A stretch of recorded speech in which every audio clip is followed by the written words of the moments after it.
Yo, yo, yo, what's going on, people? Welcome back to True Gunners TV. Yes, we are back again, back with another video, but this time we're not talking about Arsenal. We can give it a rest for the Arsenal talk for now. Of course, we are here to talk about the news that has been circulating around like absolute madness for the last couple of days. And of course, that is Manchester United and their takeover scenario. They're in a bit of mud at the moment. They're slapping around in that mud like Peppa Pig. And yeah, of course, we had to bring a Man United fan on. He's been on once before. And as I am Lee Gunner's son, as people will call me, I had to get the Lee Gunner of the Man United fan base on as well. So big up, Staffy. How are we doing, my friend? I'm good, man. I'm good. I haven't been called league gunner of Man United for a while, so it was nice to hear it. It's I think it's mainly because I've been calm. I haven't really been ranting. I haven't been reacting that much. Been a little bit numb, I should say, Brandon. So, it's gonna take a lot for anyone to get me acting like league gunner of Man United. Because at this point, man, nothing can harm me anymore. You just accepting the reality, then. I understand that. I understand That's that. what happens when you're a realist, You can only rant so much until you just have no more rants in you. Yeah, that's it. That's it. Of But thank you course, for having me, bro. Thank you for having me. We will speak about this. We will dive into it. We'll try to break it down as much as we can. Everyone who tunes in, make sure you hit the like button, though. Make sure you hit the subscribe button if you're new. And if you're seeing me for the first time, make sure you sub to my channel, and that's Staffy TV. So let's get the show started, Brandon. Exactly that. Make sure you're doing all that, guys. Make sure you're slapping them likes. Of course, sub to Staffy as well. Manchester United, Staffy. Come on, let's talk. Of course, we've got to start with the takeover because it's the most recent news that's come out of Manchester United. Sheikh Jassim has pulled out. There were reports circulating that that's it, it's done. He's not coming back in, and it's looking increasingly likely that Sir Jim Ratcliffe is going to be taking over in some form. And the reason I say some form is, of course, because it's looking increasingly likely that the Glazers are going to be staying at Manchester United, and Sir Jim will only get 25% in terms of his investment to begin with a promise that he may potentially get more in the future. What do you make of it? Like, just as a whole, bro, because like I'm an Arsenal fan. I've been here, with the Cronkies. We had Daniel Ek come in, the Spotify guy was thinking, yes, we're going to finally get rid of the Cronkies. It didn't turn out that way. The Cronkies, have sorted themselves out ever since. But you guys, like, you're in the mud crazy. Do you know what I mean? Yeah, Mad. yeah, yeah. You know what it is, Brandon? It's just like it's baffling to me how many people kept saying full sale only, and then we're okay with a partial sale. What happened to the standards? If my standard was, and it was my expectation was a full sale only. Big up O's in Quebec, in the chat. If my expectation was a full sale only, I don't get why people right away as soon as they saw Sir Jim they're already on their knees. Like, I don't understand it. It's like, what happened to what you wanted? Because I wanted a full sale. Yes, granted, some people wanted Qatar, some people didn't want Qatar, some people had their own reservations on being state owned. Because let's be honest, once you're owned by Qatar, it's like Newcastle. They're basically a state owned club now, same as Manchester City, same as PSG. It's fine at the end of the day for you to have a different preference. But we all wanted a full sale, as far as I remember. All of a sudden, everyone forgot about that. And I meant to celebrate Sir Jim buying 25% of the club. What are the guarantees that he's going to buy the majority shares of the club in 3 years? Because for you to be a majority owner, it means you need at least 26 more percent. Because now you're at 25. That's if he even gets accepted after the board vote on Thursday. The board still has to vote on Thursday. What if they say no? What does that say? Like what happens? Let's say they say yes. Okay, then what happens for the rest of the shares? Because they're already telling him, yeah, you can take over the operations, the footballing operations side of the club. But what does that even mean? Does that mean they're just gonna like decide between them? Hey, listen, you can be the majority owner, but can you please let me run the footballing decisions in the club. What does that even mean? I don't understand. How does that even work? Because what if like in a couple years they're like Sir Jim has his 25, he's making his dividends, and he's running the football, and he's like, you know what, Bennett Glazers, you could keep the club. You already let me run the football, so thank you for that. In reward for that, I'll let you keep the majority shares. How do I know that's not going to happen, Brandon? I'm not saying that will happen, but how do I know that's not going to happen? Like, I just don't understand what is exactly going on within the details. All I knew is there was an offer for 100% sale, cash, Brendan, almost 7 billion, with 1.5 billion in investments, debt free, and they said no to it. And I kept calling it. I called it on my channel the Manchester United screw job. I said there was there was the Montreal screw job in WWE when Vince screwed Brett, and there's the Manchester screw job when the Glazers screwed Qatar. And that's exactly what happened to me, because I'm sitting there and I'm listening to the Glazers saying, well, they were offended by how Qatar presented their project, saying we're gonna bring back Manchester United to its old glory days. Offended? The hell you offended about?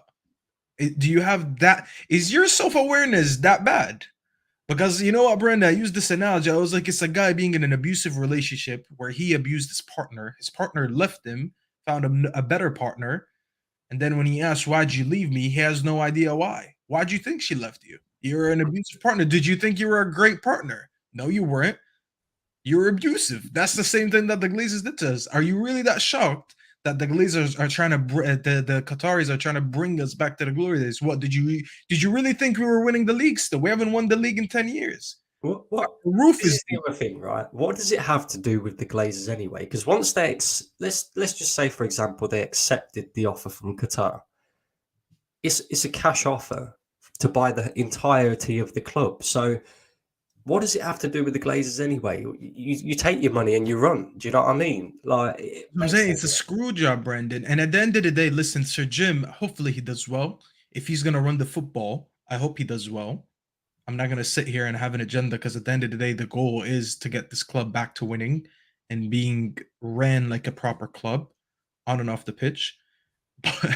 But the fact that, listen, Qatar being that clear and that, you know what it is, Brandon? It's like people don't appreciate honest people anymore. They were probably too honest by saying, basically, indirectly telling them that they suck. That's what they said.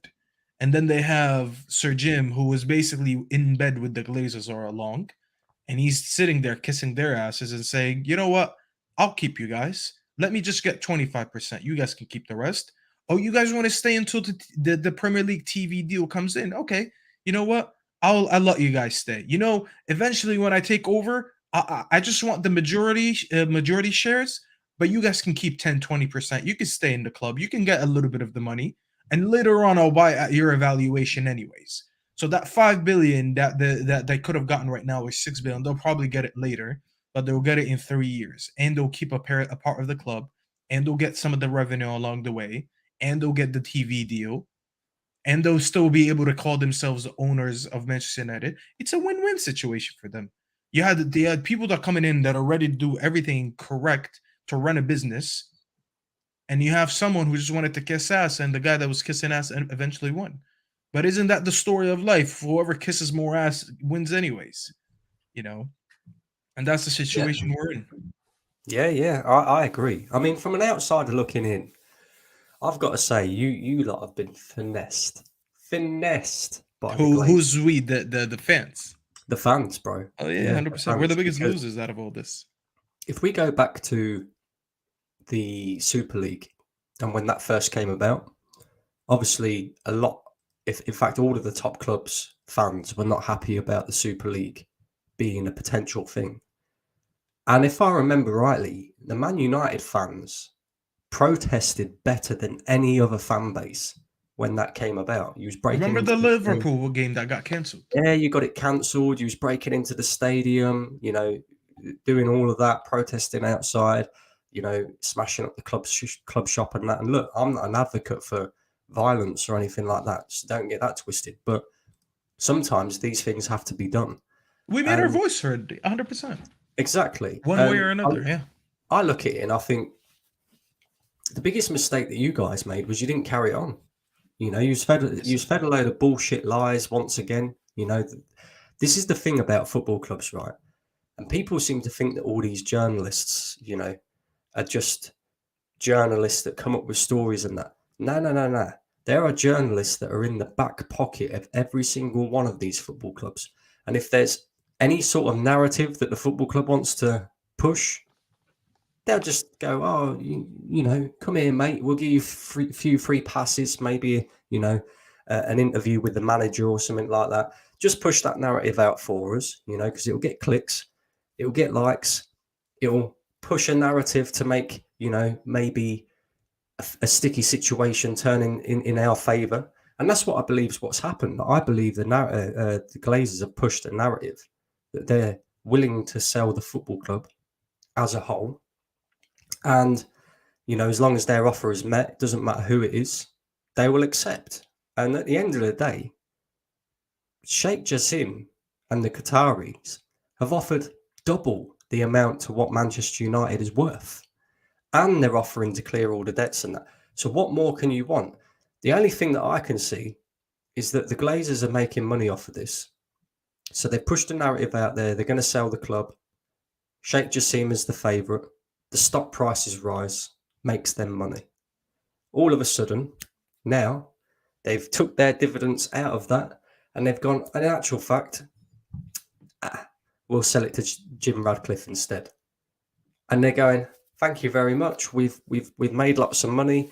Man United fans, you know, have been quite content with this season so far because, you know, they're under the impression that it's not going to be too long and we're going to get brought out by some really mega rich owners that could change the whole fortunes of the football club.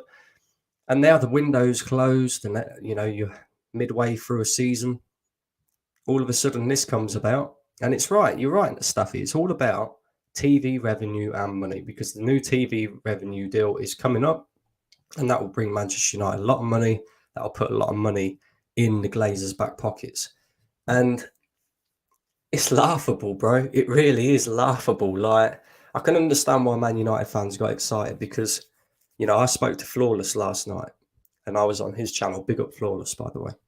And he said to me, he said, the only reason that I thought this would go through was because of the money that was on the table, not because of anything else, not because of what the journalists were saying or anything, but because of the money that was on the table.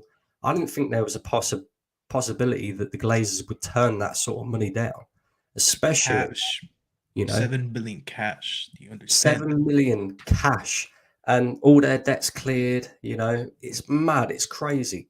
And I think you're along the right lines, mate, to be fair. Like, they don't care about Manchester United. They haven't cared about Manchester United. It's a cash cow to them. And unfortunately, you thought you was coming out the other end of the banter era, a bit like what Arsenal have done. You're stuck in the banter era for a little while longer now, you know. And we're going to talk about your manager as well, because, you know, obviously he falls into this category. It's kind of like, you know, you've got your owners now. You know that the Glazers are going to stay. You know, pretty much, you know, 99% that Jim Radcliffe is going to be 25% owner. He's going to take over footballing operations. That ain't going to change. So now you've got to try and win in despite of the people that are in charge. And the question is Ten Hag the man? Uh, I mean, these questions just don't get any easier. I'm not gonna lie, Brandon.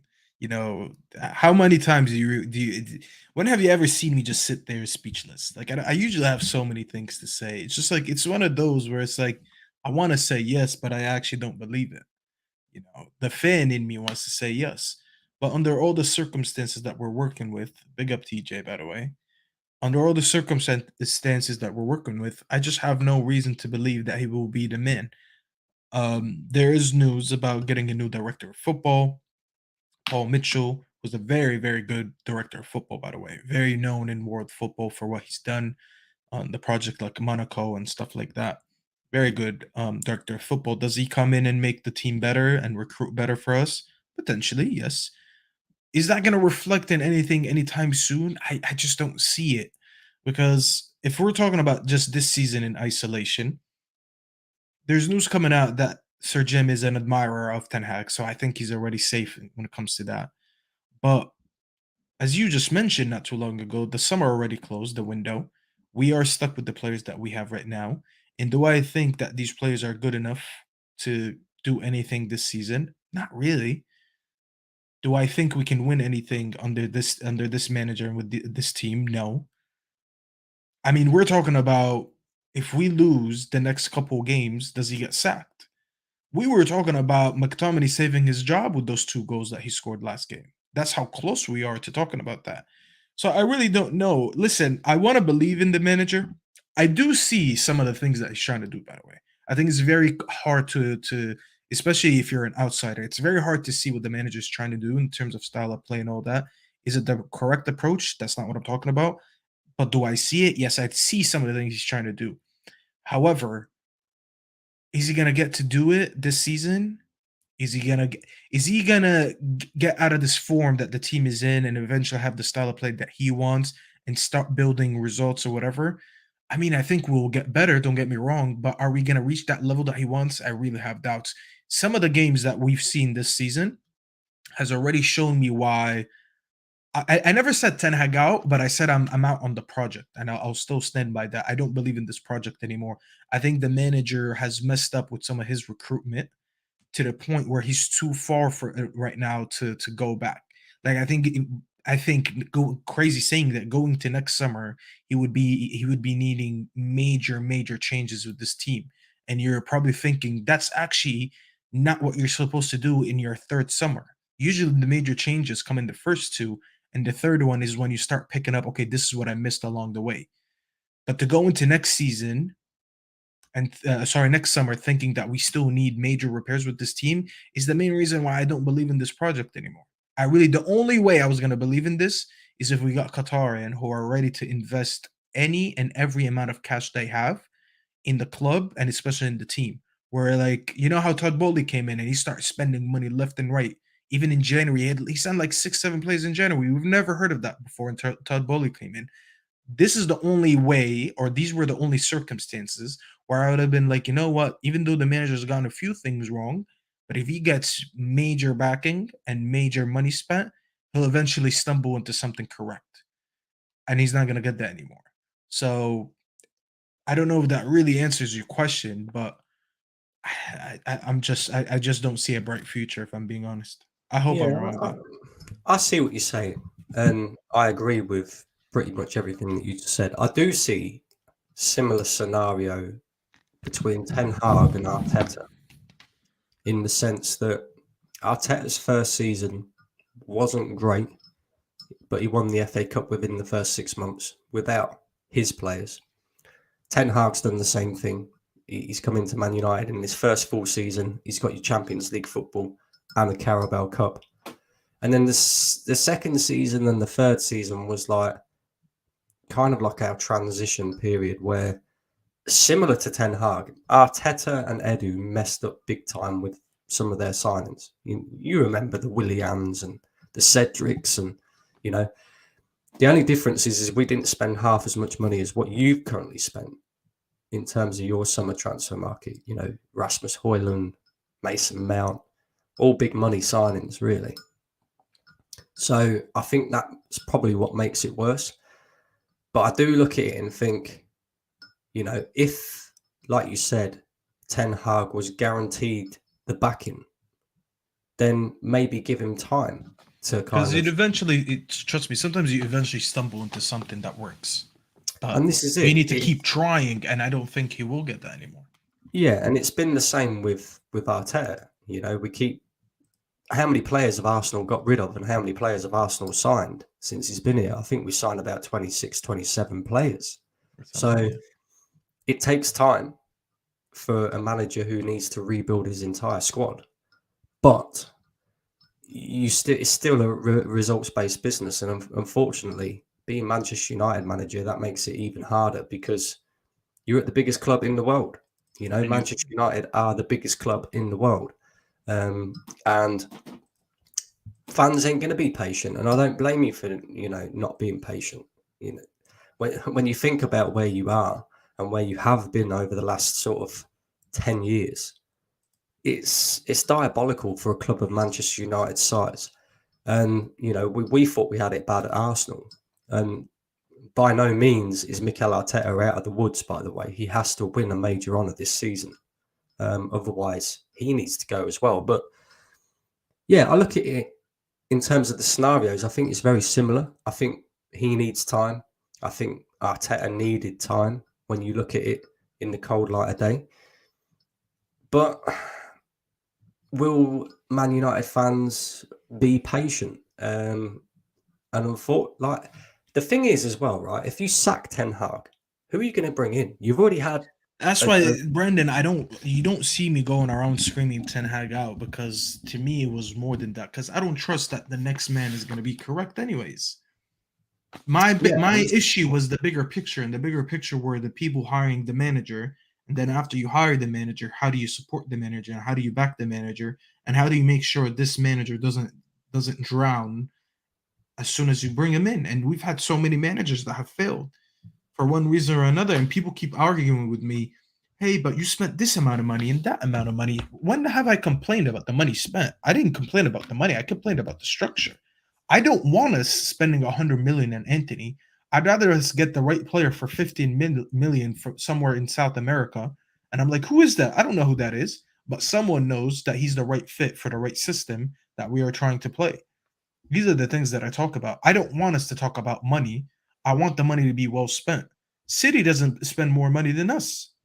If you think of it, they spend a lot of money. But when you look at the signings, when you put the signings head to head, how many signings that they had were like 100 million or around that? Grealish, just Grealish, yeah. That's it. You look at Haaland. Okay, granted, Haaland, there was a lot of other money that was involved in terms of agents or whatever, but he cost about 52 million. Alvarez was about 15 million or whatever from Argentina. Who else? Like, look at the players that they have. Rodri wasn't a big signing. Bernardo Silva wasn't a big signing. Who else is there? Doku is like 15 million. But see what I'm talking about? The prices that I'm talking about. I could sit here and I could tell you Sancho, Lukaku, Pogba, Højlund. So many signings that we made for major money and it doesn't work. And it just shows that you can spend the money, but where are you spending that money and how efficiently are you spending it? Should you be spending that much money? And that's the issue. I don't want us to get rid of a manager thinking, okay, we're going to get rid of him and everything's going to be fixed. But then the manager comes in and he's like, what is this team? This team is not good enough. Who bought these players? Who in their right? How much did you spend for this player? 80 million? What? Nah, I don't want him. Why'd you sign this player? These are the issues that we're still going to have even if Ten Hag leaves. Does that mean that Ten Hag now is guaranteed to just keep his job because there's issues prior to him? No, that's not what I'm saying. If the results continue to get worse, eventually you have to get rid of him and get someone who's going to win the next game. That's just as simple as it is, because it is a results business. But when it's in the grand scheme of things, when I look at the bigger picture, there's no manager that can come in and fix the whole thing and like make me hopeful that in a year or two we're going to contend. That's just the sad reality of the situation.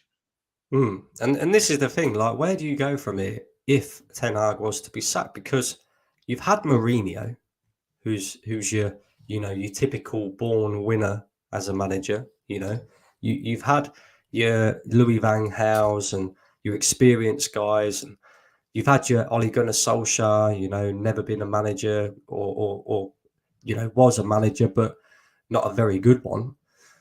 So you've tried loads of different routes, and it's just kind of like you're stuck on a roundabout now. Who's out there in the market, Brendan? Do you know anyone? And don't tell me De Zerbi, please. Who do you know out there who's available? To be honest with you, Staffy, I don't rate De Zerbi that highly at all. Thank you. That's why I said, please don't tell me De Zerbi. It's a waste of time to talk about De Zerbi all the time. Yeah, and I think De Zerbi's done all right at Brighton, but you look at the way that they're getting slapped about this season, conceding stupid amounts of goals and that. Brandon, go look at their losses, by the way, now that you said that. They always either spank a team or they get spanked. I'm like, bro, I have never seen them go into the game and lose a respectful 1-0. I'm like, why are you always either winning or getting spanked? There's no in between. And that just shows me that He plays one style. The club fits him. They play good football. But most of these players, I'm not gonna lie, even their players when they leave, they struggle. Their players leave, they struggle, and their managers leave and they struggle. Look at Graham Potter. Yeah, big up TJ. He's saying, "Hey, I hear Graham Potter is available," but Graham Potter was an example. He left there and he struggled. So some I mean, people just in need to fairness, stay in their system. I've got a scenario for you, right? Because this is terrible stuff. Like I don't normally laugh at Man United, but obviously what's going on off the field, and I've got to talk about what's going on the field. If we're talking about a solution for the manager's position, the way you guys are bringing back like a man like Johnny Evans and all them, man, Don't you say may it. as well just get the old band back together. Bring Giggsy out of retirement, Paul Scholes, get Wes Brown back as well, and then just bring Thank God Fergie he back. Do you know froze. what I mean? You might as well just do that. You froze for a second, You and it might was as well for the just do that. best. You froze for a second. That was for the best because even your Wi-Fi knew you were waffling. You know, I will never entertain such idea. I don't even know what Giggsy's up to, but he has things going on in his life. So I think the last thing he needs is to be managing a team. And I'm not gonna lie to you, I haven't gotten that far when I thought about the No, manager no, no, getting no, sacked. no. I'm not talking about Giggsy managing. I said the way you man are bringing back man like Johnny Oh, Evans, you want us to bring him back to play? you Oh, might you're as well taking bring the back absolute piss at this point. Giggsy to Hey, play, show respect to Evans. He Wes actually Brown played to well. play. Yeah, it's Paul Scholes. Get Fergie back in charge as well. You might as well do it. Listen, respect the three-time Premier League winner Johnny Evans, because he's actually been decent since we bought him. But I get the joke. I get the joke. Listen, at this point, this club doesn't surprise me anymore. Where do we go from here? I don't know. Hopefully, the manager turns it around. Hopefully, with the players coming back, actually having a left back available now, because all three of our left backs were injured. Funny enough, we signed one because we lost two, and then he got injured right away. And I'm like, at this point, we're cursed. So hopefully now, see that TJ, but I didn't want to say that. You could say it in the comments. Big up footy chats, big up footy chats. But yeah, hopefully now with some of the players back and him having more options and a little bit more stability, and after a good win last game, the morale being up, and not having to go into an international break for 2 weeks with disappointment and people are upset about losing a game. Now we can actually, kind of turn it around. But we'll see what happens, man. What happens, man. Sheffield is our first game. That should be a winnable game. So we'll see what happens, man. The season is Yeah. still very long. That's what I can tell you. I'll tell you what, it'll be a madness if you don't beat Sheffield United. That'll be crazy. That'd be crazy. Let me ask you this as well, Stuffy, right? Because I've noticed something, and I never tend to take too much notice of this. But why is it that Bruno Fernandez in a Man United shirt looks like a bang average baller who I know does you're gonna ask. absolutely nothing? And then the moment he goes to play for Portugal, it looks like a world beater. What's all that about? Because he's not playing part-time plumbers and mechanics and teachers and nurses when he comes to the Premier League. Who's he when he plays for Portugal? Who's he playing against? Bosnia, Luxembourg. Like, who are these opposition? I'm tired of this cycle of every time we go into an international break and people start calling Bruno world class because he plays well for Portugal, and then he comes to our team and he does fuck all. He has better options in Portugal, and the opposition is always much weaker in Portugal against Portugal. Who does he have? Do you not think he performs well in the Euros and competitions like that though as well? Give me examples. What has he ever done? What in the Euros? Yeah, he has had a few good games, don't get me wrong, but he is surrounded by better players, and that's it. What has he done significantly to the point where we're like, wow, look at him. He's doing it for his country. It must be our fault. I've seen him in our uniform all the time against lower oppositions as well, and he does absolutely crap. So international football is way slower, so that helps him. The opposition is way weaker. How many good teams are there in international football? You have if you play for Portugal, who are you playing against? You rarely run into your Frances, your Englands, 2, your 3, maybe 4. Netherlands, your Germanys who are not even that good, and then what? Can't name anything else.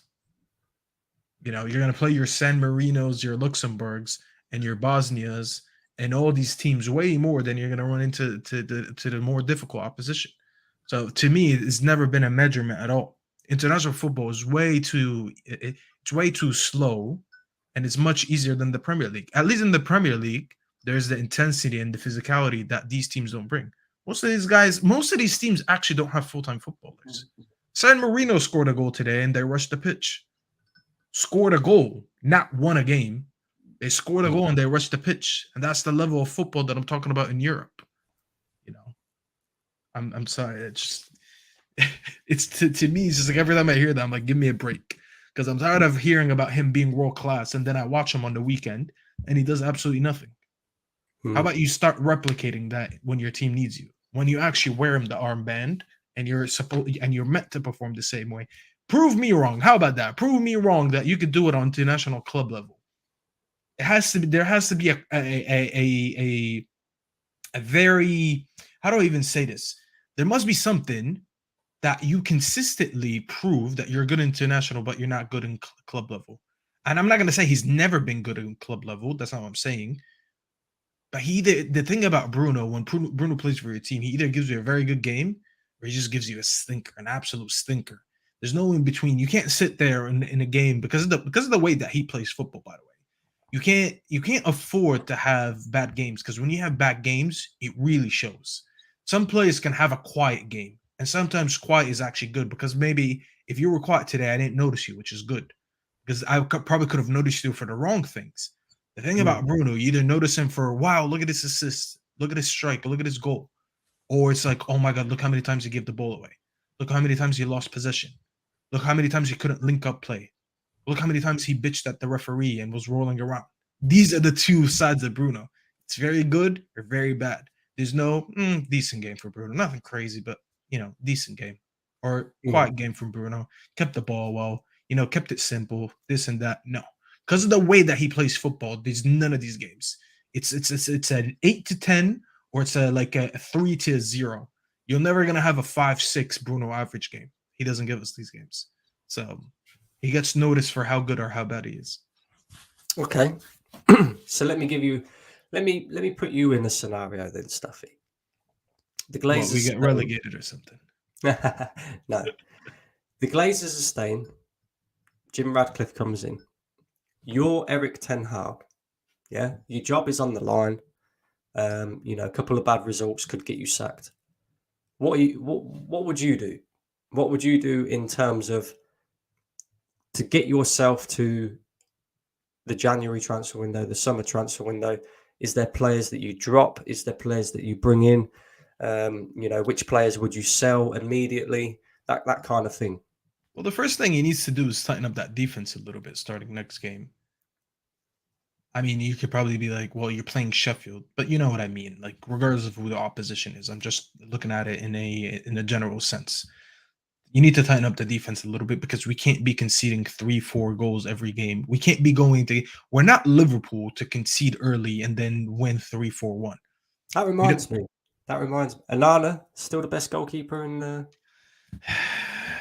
That clip was born here, wasn't it? It was, yes. You guys are absolute pricks, by the way. Because that clip that circulated, I love how the first part of that clip was removed. When I said I'm gonna run an agenda, did people forget what an agenda means? An agenda means F everything else. I'm just going with this because I want to say it, And I told Hassan, I was like, you know what? I'm watching what I say around you from now on. Because I even took that part out when I was like, you know what? Now that, because I could swear we just signed Unana, and I was like, you know what? I'm just gonna run an agenda. I didn't clip it. It was a gal. A gal clipped it. Igao is a prick. You know what it is? You know what? You know the thing about Igao. Igao is a Twitter merchant. And I hope Igao is watching this. Igao is a Twitter merchant. Igao has that blue tick. So when you have that blue tick, you need controversy. You need clips that are gonna go viral. And he was like, oh, what do I do today? Oh, let me clip up Staffy. I didn't even know that. I forgot that clip existed. I was like, is that me or is that AI? Because I was just gonna say that's AI. I almost sued Igao I almost said, listen, that's an AI. That's not me. That someone looks like me. You know what's funny? I was here wearing the same hat. I didn't even do this on purpose. I was wearing the same hat in that clip. I could swear I was wearing this, maybe the same shirt as well. And Igal clipped me, that absolute Twitter merchant. Hold that, Igal. But anyways, no, he's not the best goalkeeper. I do still believe in him. I think he's lacking confidence.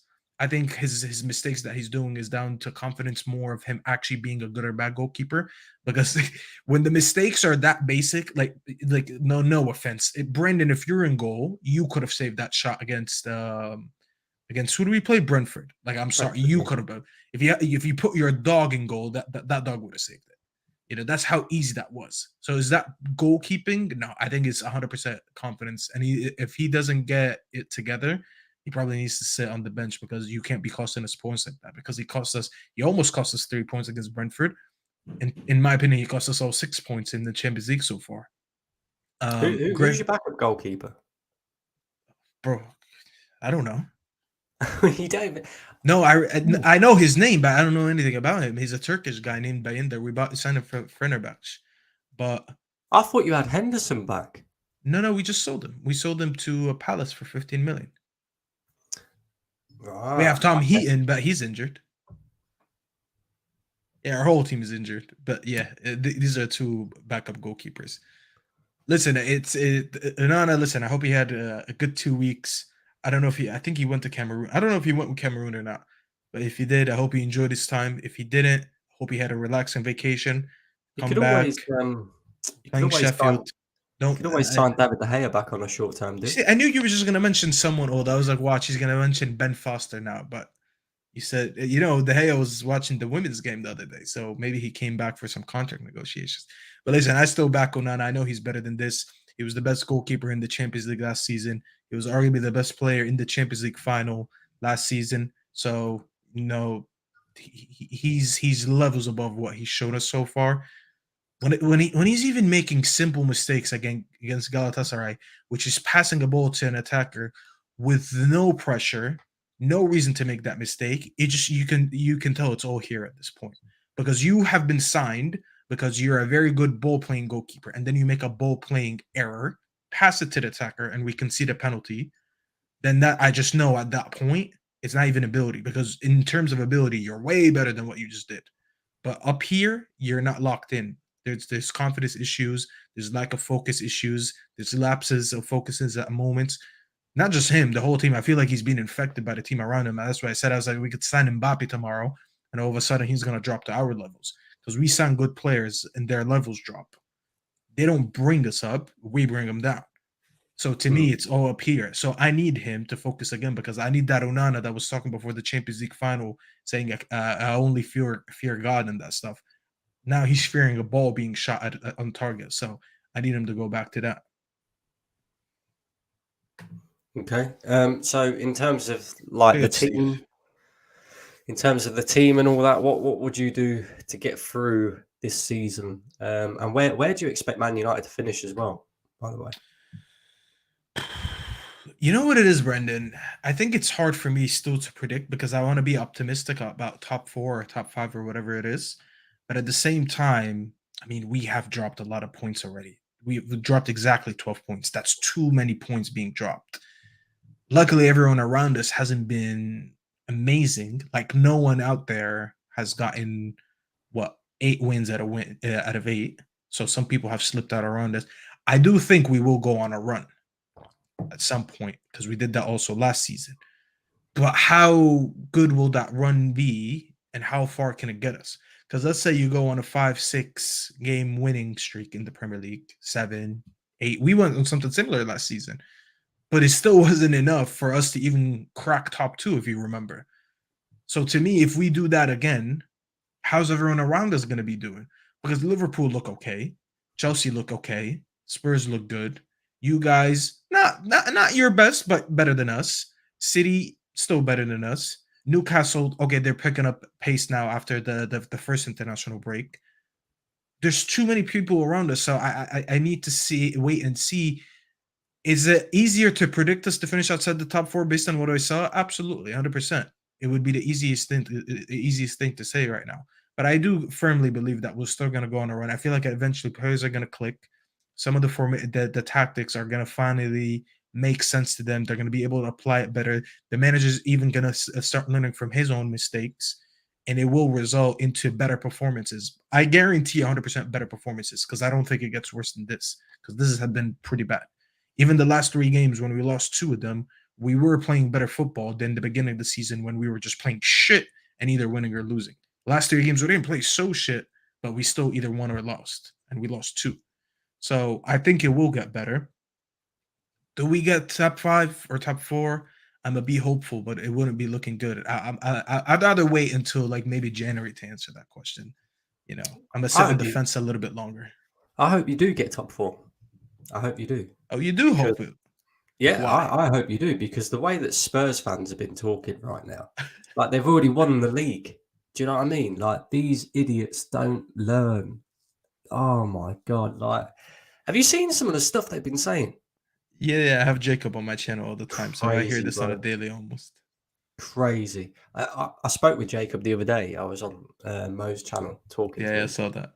and some of the like Romero better than Saliba. Do me a favor, will you?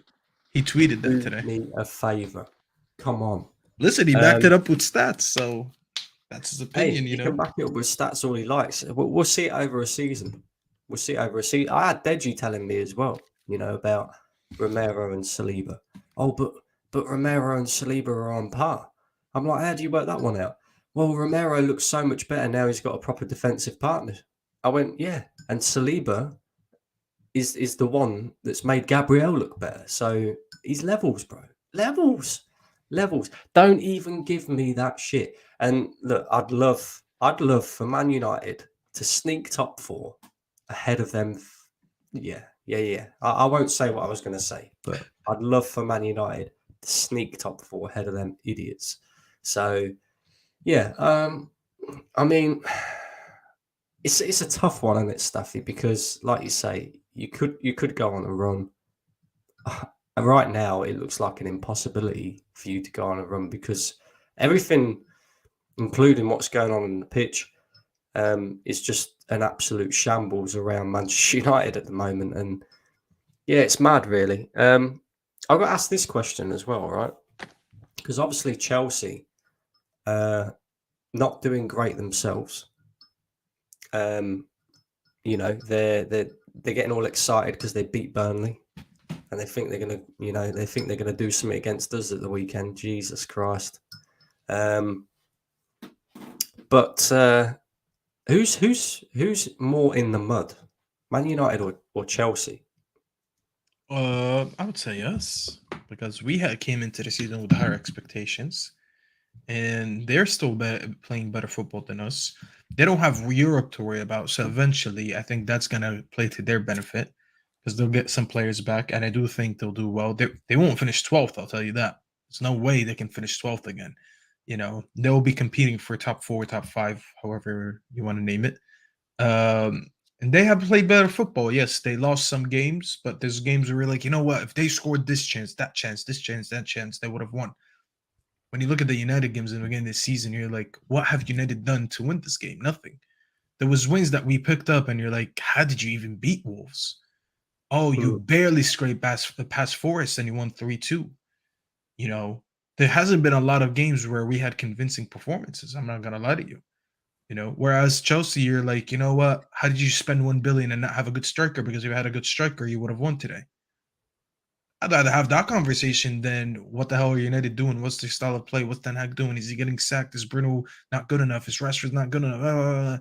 That to me sounds like more being in the mud than Chelsea. You can also, if you want to look at it in terms of finances, and like, well, Chelsea spent way too much money to not be finishing in top 4. But then that's a different conversation, because we need to add too much context to that, because they spent a lot of money, but they spent a lot of future money, if that makes sense. Yeah, see, that's the only reason I kind of asked that question, because I still believe that Chelsea will have a decent enough season this season. You do or you don't? I do. Yeah, yeah. I think they Think will they'll as have a well. decent enough season. Mhm. They'll definitely get top 5. Definitely get top I 5. agree with you. I don't know if they definitely will go top 5. I know they will compete for top 5. I have no doubt that they will. I think But that I they're going just to be look good at enough it for that. and I ask why, like in terms of them being in the mud. It's because, like you said, Todd Bowley has spent $1 billion since he's been there, and Chelsea are currently, and their fans as well, are currently looking at top 5 as a successful season after £1 billion spent. Now, if that But you don't know why tell it me, is, Brendan? Because it's not a traditional billion. hmm, Traditionally, people spend money to win now. They went down a different route where they're like, we're going to invest in all these future projects, all these future hyped up players, all these guys 23, 22, 21, 2019. They didn't even just sign James Madison because he was over their age quota. Apparently he was what, 24, 25. They're like, no, no, no, we're building for the future. So it's not typically a way, and I'm not saying by the way that's justified. I'm just explaining what they did. They were like, you know what, we're not building for the now, we're building for the future. Maybe Pep is leaving in 2 seasons, so let's get a team ready for 2 years from now to compete for the league. That might have been it, if I'm being honest with you. I don't hmm, think anyone really thought of it like that. But you look at the billing, because I'll tell you something, Brendan. If you look at the pitch and I ask you, let's say you don't know, you have no idea, you're watching a Premier League game for the first time, and I'm Brandon, watch this team and tell me what do you think their value is. And they're like, okay. And then you just secretly put it down. And then I show you Liverpool, I'll show you Arsenal, I'll show you City. And I'm like, guess that their values as well. I would bet you every single penny in my bank account that Chelsea's evaluation wouldn't be the highest on your list. You would that, assume they're the least. Because hmm, you'd be, and if I tell you, yeah, this is the most expensive team, they spent $1 billion on that, you'd be like, on this? They don't even have a competent striker. They don't even have a competent goalkeeper. Yes, he's been okay, but when you spend $1 billion and your goalkeeper is Sanchez and your attacker is what's his name, Nico Jackson and Armando Broja, you're gonna be like, what? You spend $1 billion? I don't even see it in some positions. Where is that billion? And that's the issue with them. They spent so much money on future projects that you don't see it yet. Maybe in a couple years you'll see it. Will they all end up being world beaters? No, because that's not how football works. In that case, everyone would have been a genius because every young kid you recruit, Bebe would have been the next Ronaldo then, because we got him at a young age and he ended up being crap, you know? But that's what they spent towards. And is it ultimately going to work? No. But we just have to give it time and see, because we're either going to sit here and be like, Todd Bowley was a genius, or we're going to sit here and be like, we said he's an idiot all along, and look at it. 2 years later, he still proved that he's an idiot because none of this worked. Wasted hmm. a $1 billion.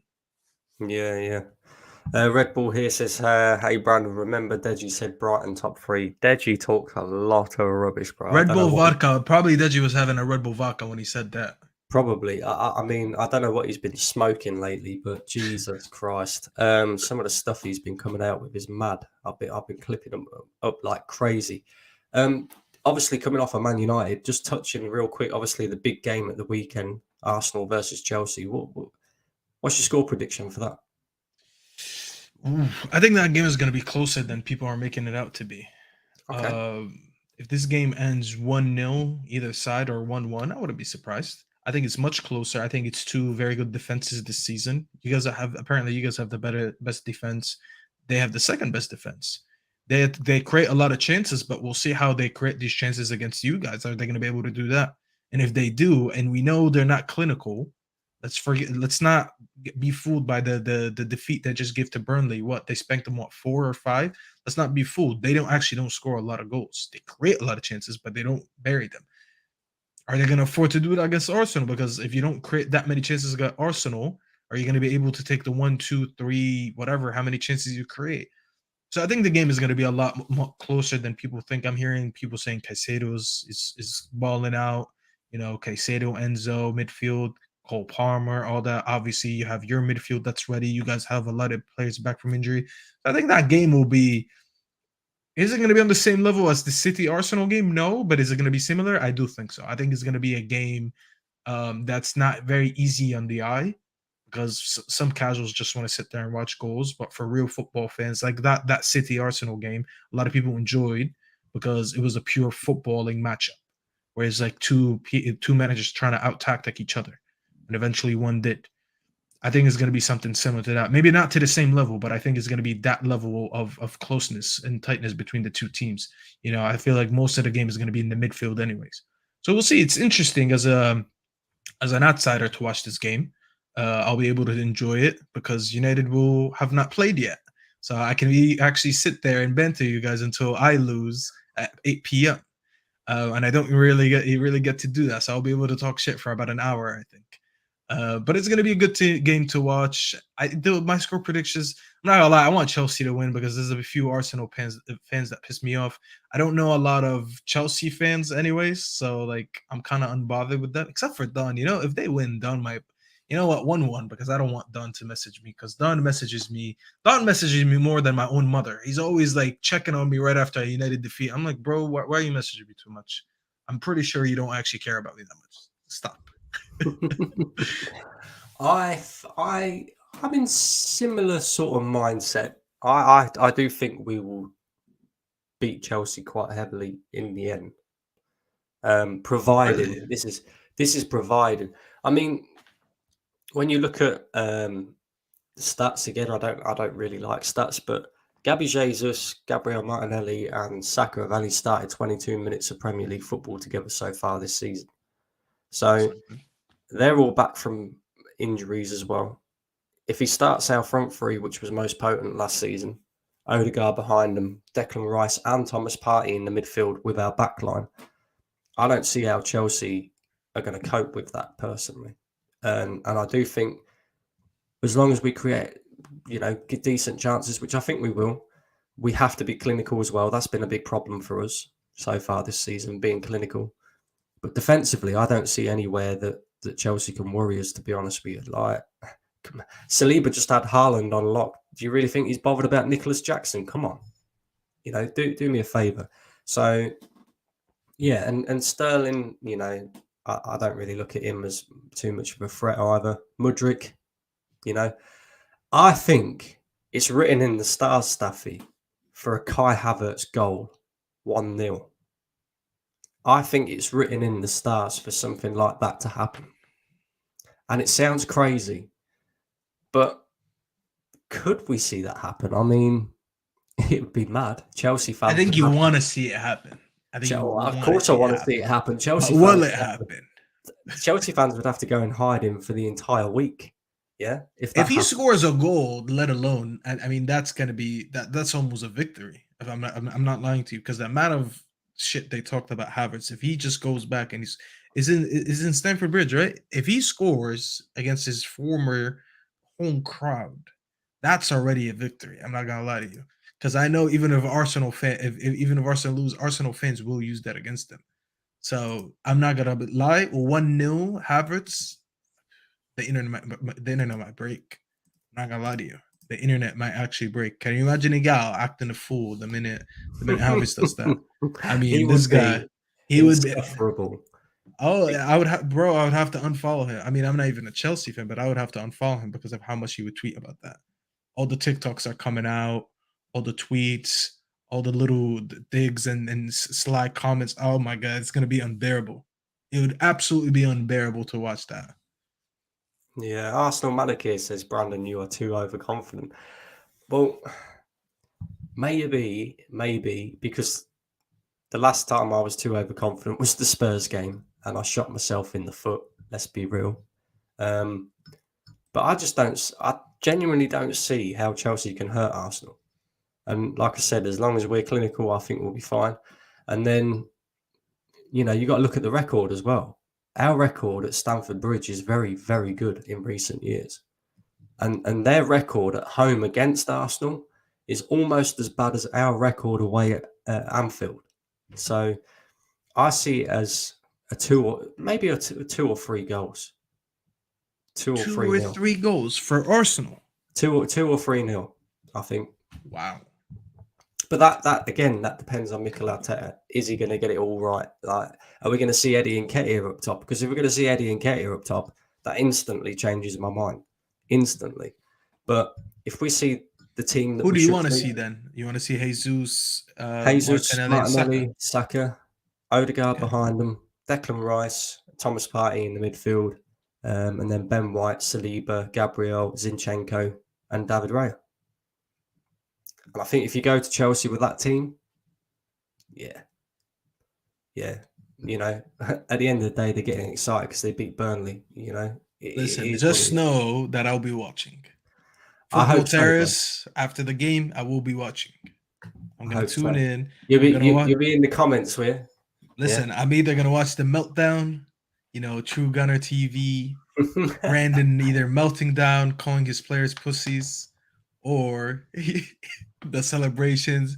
And I better see Don getting dunked on. Either way, I'm a winner that day. Because I'll be sitting there and enjoying the meltdown for whoever loses. Because I'm seeing Chelsea fans as confident as you are. So the fact that there's two confident fan bases, that's music to my ears. I can't wait to watch that game and see what happens. I will be there. That's all I'm saying. I will be there. Exactly that. Listen, guys, we've done an hour. Big up Staffy for coming on, and of course talking Man United again. I'm sure he's sick and tired of talking about Man United and the takeover business. We're going to get back to football, of course, this weekend. Thank God the international break's over. That's always a drag, isn't it? The international break. But if you haven't already, make sure you slap up them likes on your way out. Make sure you subscribe to the channel if you're new. Of course, head over to Staffy TV as well and send him a follow as well. Show him a bit of love. And yeah, guys, that's it. Appreciate you all tuning in. And we'll be back again on Thursday for an Arsenal Chelsea preview. We're out of here, guys.